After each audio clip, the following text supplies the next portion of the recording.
일본의 승리 1932년 12월 29일 1898년의 중국에서 서양 열강들이 얼마나 파렴치한 행동을 서슴지 않았는가를 이제 너는 잘 알 수 있을 것이다. 그들은 군함의 힘을 앞세워서 좋은 항구는 모두 수중에 넣고 광산 채굴권, 철도 부설권 등 온갖 이권을 확보했다. 외국 정부는 중국에서의 세력 범위에 관해 논의하기 시작했다. 그것은 제국주의의 상투적인 수단인 한나라의 분화를 위한 것이다. 영유아 지배에는 여러 단계가 있다. 합병은 물론 완전한 영유다. 보호는 합병보다는 가벼운 지배고 세력 범위도 그보다 더 가벼운 정도다.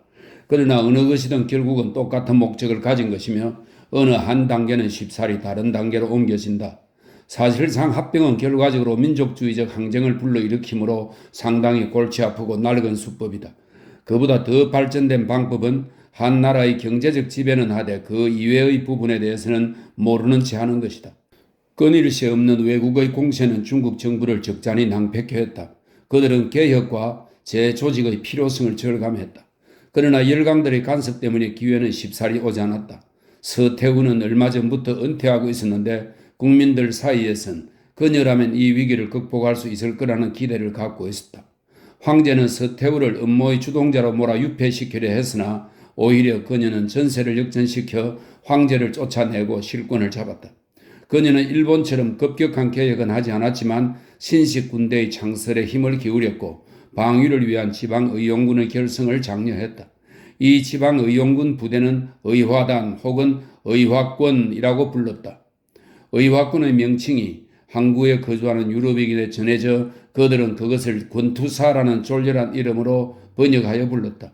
이 권투사는 외국의 공격과 중국 또는 중국인에게 가해진 숱한 모욕에 대한 애국적 반발에서 생겨난 것이었다. 그들은 특히 중국인 그리스도교를 매국노로 취급했으며 새로운 변화를 단호히 거부했다.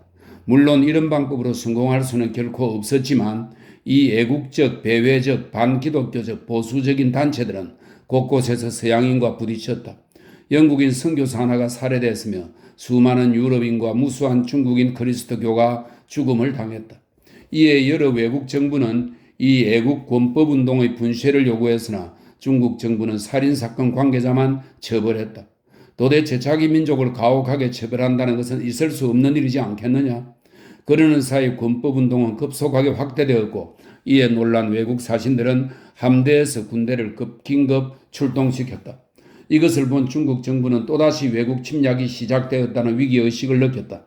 독일 공사가 살해되고 북경 주재 각국 공관은 포위당했다. 중국의 태반은 애국 권법운동에 동의하여 무장 굴기를 하려고 했다.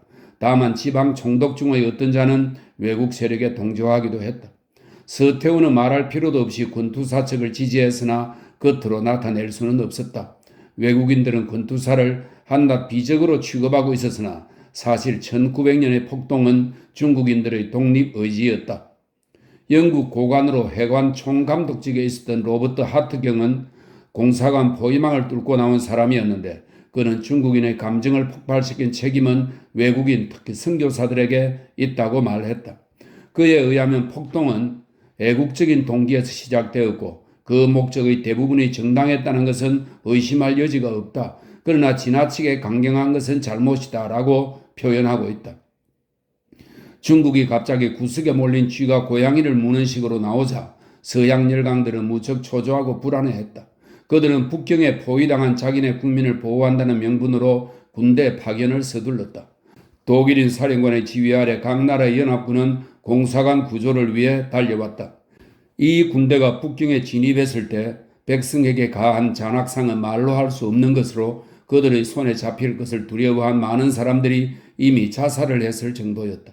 당시의 중국 여성들은 전족을 하고 있어서 재빨리 도망칠 수도 없었다.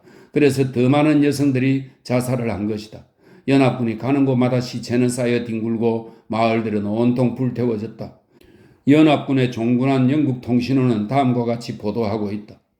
나는 감히 글을 쓸 수가 없다. 영국에서는 출판이 금지될 만한 극한적 사태가 허다하다. 그런 사태는 우리들 문명인이란 사람이 사실은 야만성을 교묘히 위장했다는 것을 낱낱이 드러내는 것이다. 역사상 어떠한 전쟁도 그 진상이 알려진 일은 없었지만 이 전쟁도 예외는 아닐 것이다. 북경에 도착한 연합군은 공사관을 구출한 후 약탈을 감행하였다.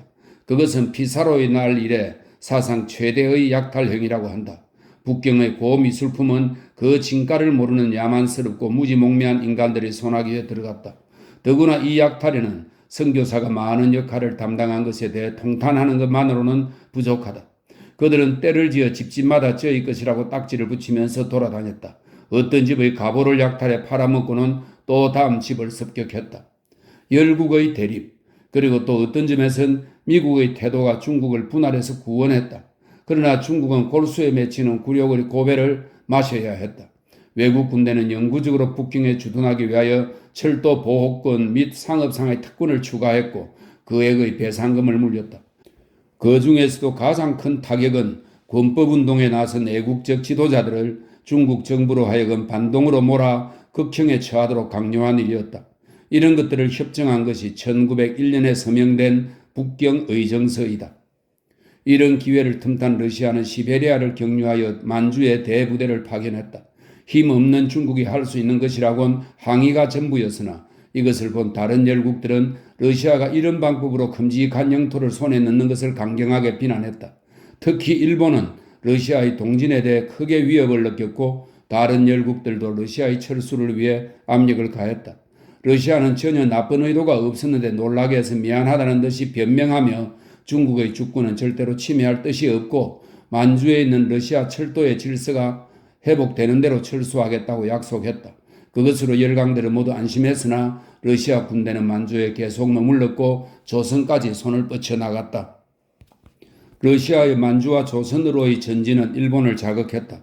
일본은 청일전쟁 후 여순항을 빼앗으려고 했을 때 열강들의 방해로 이룰 수 없었던 것을 잊지 않고 전쟁 준비를 착실히 해나갔다. 그들은 영국이 러시아의 남하를 두려워하여 그것을 막으려고 한다는 것을 간파하고 1902년에 극동에서 양국에 대한 다른 나라들의 압박을 방지한다는 목적 아래 영일 동맹을 체결하였다. 든든해진 영국은 마음 놓고 러시아를 비난하며 러시아의 만주 철수를 요구했다. 두 나라는 드디어 1904년 전쟁의 소용돌이에 휘말렸다. 당시 일본은 충분한 전쟁 준비가 되어 있었고 더구나 국민들은 천황 숭배에 현혹돼 애국의 열정으로 꽉 차 있었다. 그러나 러시아는 준비도 없을 뿐더러 설상가상으로 국민들은 전제 정부에 대해 반발하고 있었다.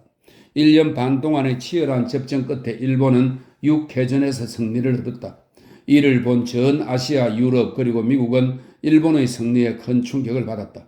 여순항은 일본 병사의 놀라운 희생정신과 엄청난 피를 흘린 끝에 함락되었다. 러시아의 함대도 대단히 강력했으나 세계의 절반을 도는 워낙 먼 해로로 가판이 녹이 슬 정도로 시달려 일본해에 닿았지만 한국과 일본 사이의 좁은 해협에서 제도까지 깡그리 일본군에게 몰살당했다. 러시아는 연전연패하여 큰 타격을 받았다. 그러나 100년 전 나폴레옹의 무릎을 꿇린 러시아가 아니었던가. 그때는 진정한 러시아, 즉 러시아의 인민이 앞장섰던 것이다. 그간의 편지에서 나는 줄곧 러시아, 영국, 프랑스, 미국 등 여러 나라들을 마치 생명이 있는 실제인 것처럼 써왔는데 이 버릇은 사실 신문이나 책에서 받아들인 나쁜 버릇이다. 내가 의미한 것은 정부 자체였고 이들 정부는 소수의 그룹을 대표하는 것에 불과하지 전 대중을 대표하지는 않는다. 19세기 영국 정부는 소수 부유계급 즉 의회를 지배하고 있는 지주, 상류, 중간계급을 대표했다고 할 수 있지 대중의 대부분은 아무런 참여도 하지 못한 것이 사실이다. 러일전쟁 당시의 러시아는 전제정치였다. 차르는 전 러시아 국가의 전제 군주이며 더구나 무척 전능한 군주였다. 노동자, 농민은 군대에 억눌리고 중간계급까지도 정부에 대해 아무런 발언권을 갖지 못했다. 러시아의 수많은 용감한 청년들은 이 압정에 분연히 항쟁하였으며 자유를 위해 목숨을 바쳤다. 또한 많은 소녀들까지도 이에 뒤따랐다. 그러니까 러시아가 어쩌고 하는 내 말은 차르 정부의 행위를 얘기하는 것이지 러시아 국민 전체를 가리키는 말은 아니다. 러시아의 참패는 일반 국민들에게 한층 더 큰 고통을 주었다. 노동자는 때때로 정부에 압력을 넣기 위해 공장에서 스트라이크에 돌입하기도 했다. 1905년 1월 22일 한 성직자의 지휘 아래 수만 명의 노동자, 농민이 맨손으로 그들의 구제를 청원하기 위해 떼지어 차르의 겨울 궁전으로 출발했다. 차르는 총알과 무서운 학살로 대답을 대신했다. 페테스부르크의 백설은 200여 명의 죽음으로 피에 물들었다. 그날이 마침 일요일이었기 때문에 그때부터 피의 일요일이라 불린다. 나라는 뒤죽박죽이 되어 온통 소란하기만 했고 노동자의 파업이 잇따라 일어나 혁명의 시도로 발전했다.